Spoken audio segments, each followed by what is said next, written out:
It's summertime and it is hot. So let's keep the kitchen cool and do the cooking outside on the grill. Today we're going to give you the skinny on grills and share some hints and tricks to turn you into a grilling pro. I'm Derek Allen and this is Burnt Fat.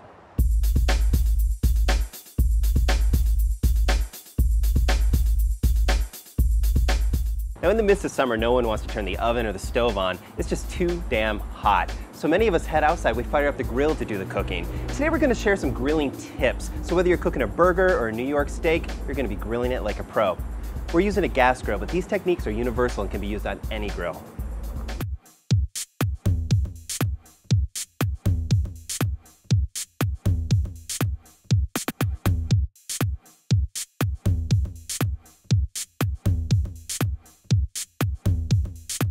Now, no matter what type of grill you decide to use, you need to season it. It sounds a little misleading. It doesn't mean sprinkle it with salt and pepper. All it means is you need to prepare your grilling surface.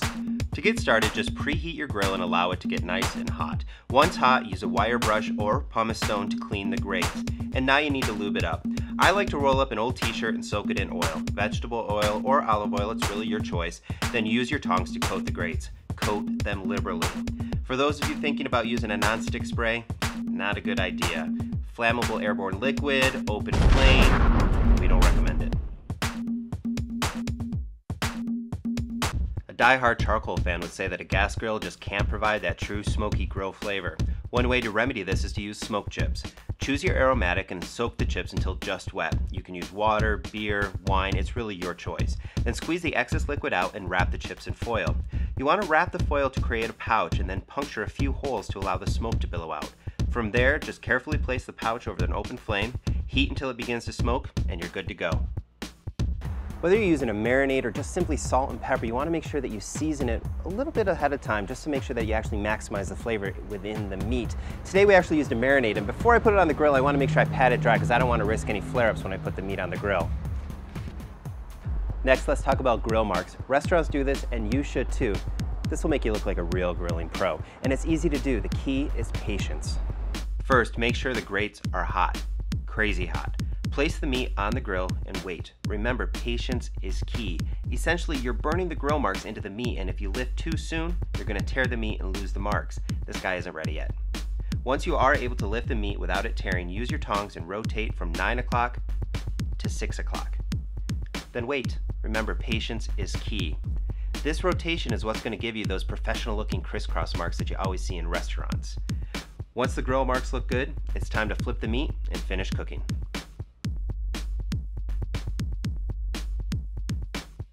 Another key point, I see this all the time. People are cooking chicken or burgers or steak and they're pressing on it, they're pressing on it, they're pressing on it. You know what they're doing? They're pressing all the juices out of it. And in the end, all they're gonna end up with is dry food.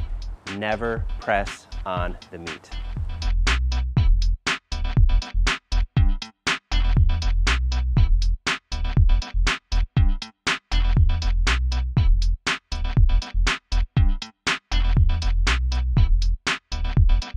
Okay, and finally, when do you know your meat's done? None of us want to take it off the grill to the picnic table or the dinner table just to realize it's not done yet, or maybe it's overdone. There's three things you want to consider when you think about doneness. First up, you always want to think about safety. There could be some threat of bacteria in the piece of meat you're cooking, so you always just want to make sure you cook it enough just to avoid that threat. Second, preference, especially with beef. A lot of people like it medium rare and a lot of people like it extra well done, so you want to keep that in mind when you consider doneness. And third, you always want to keep in mind the idea of carryover cooking.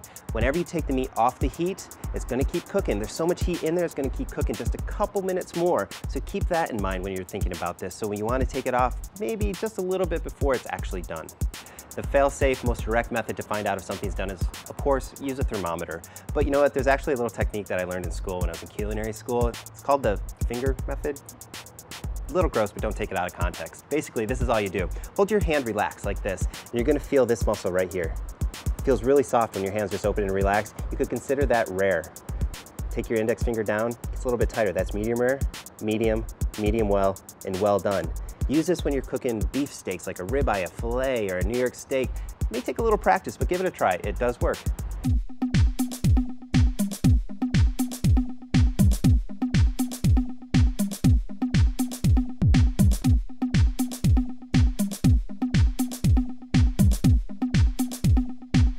All All right, the meat is done, and now we need to let it rest. You always want to give your meat time to rest after you take it off the heat. Just think about it. All the juices in here, they've been cooked and they're all aggravated. They're just going crazy in there. If you cut into it now, they're just going to leak out all over the plate. But if you let it rest, they're going to mellow out, they're going to redistribute. So when you cut into your meat, it's going to hold on to all that moist juiciness. So all you need to do is just put it on a plate, cover it with a loose tent foil, forget about it for 10 minutes. Just let it sit, let it rest.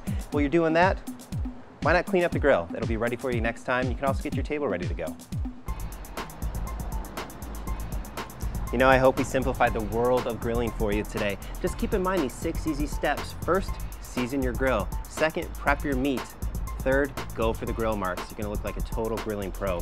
Fourth, do not press on the meat. You're just gonna press out all the juices. And fifth, when it's done, take it off. Always keeping in mind safety, preference, and carryover cooking. And finally, sixth, let it rest. Let those juices redistribute. You know what, it is always the little things that make such a big difference, and grilling is no exception. All right, folks, eat, enjoy, experiment, and have fun. I'm Derek Allen, and this is Burnt Fat. Today we're gonna give you skinny on grills and share some hints and tricks to turn you into a grilling pro. Sort of okay. So today we're gonna take the cooking outside. We're gonna, whether it be or the grill. Are they bad? I'm pretty. Oh baby, oh child, it's summertime and it is hot. Red leather, yellow leather. See, red leather, yellow leather. Okay, ready? Sorry. Today we're the fail-safe. Today we're gonna see. I looked at my mark. The fail-safe.